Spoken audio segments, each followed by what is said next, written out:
बिस्मिल्लाहिर्रहमानिर्रहीम। अस्सलाम वालेकुम दोस्तों, उम्मीद है आप सब खैरियत से होंगे। दोस्तों, ये मेरे पास CD70 का एक चाबी स्विच है।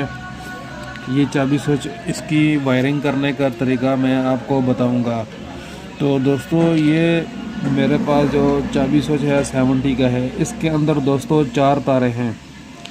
ये देखें दोस्तों, ये 4 तारें हैं और हर तार का अपना ही एक रंग है। तो दोस्तों, आप अगर मोटरसाइकिल की वायरिंग का जो रंग है, ये रंग अगर समझ जाएंगे, ये कलर के हिसाब से समझ जाएंगे, तो आप अपने मोटरसाइकिल की वायरिंग खुद बहुत कर सकेंगे। तो दोस्तों, ये देखें मेरे पास मोटरसाइकिल का जो चाबी स्विच हो, या जिसे इग्निशन स्विच कहते हैं। दोस्तों, सबसे पहले मेरे पास ये देखें ग्रीन कलर की तार है, इसे ग्राउंड कहते हैं, जिसे अर्थ कहते हैं, अर्थ। ये ग्राउंड है दोस्तों।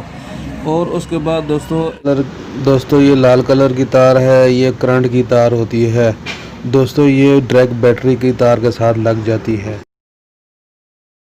उसके बाद मेरे पास एक ब्लैक कलर की तार है, फुल ब्लैक कलर की। तो उसके बाद दोस्तों मेरे पास ये एक तार है ब्लैक और वाइट। इसमें ये एक वाइट लाइन आ रही है, ये देखें, ये फुल ब्लैक है और इसमें एक वाइट कलर की ये तार का निशान है, रंग का निशान है, वाइट निशान है, ये देखें। तो ये दोस्तों, ये चाबी स्विच जो है, ये उसकी तार है।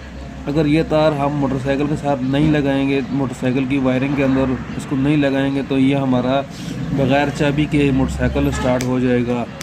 तो दोस्तों, ये जो कलर है, इन कलर के हिसाब से हमने अपने मोटरसाइकिल की वायरिंग करनी है। तो हमारे मोटरसाइकिल की जो वायरिंग होगी वो बहुत ही आसानी से हम समझ जाएंगे। तो उम्मीद है दोस्तों आज की वीडियो आपको अच्छी लगेगी।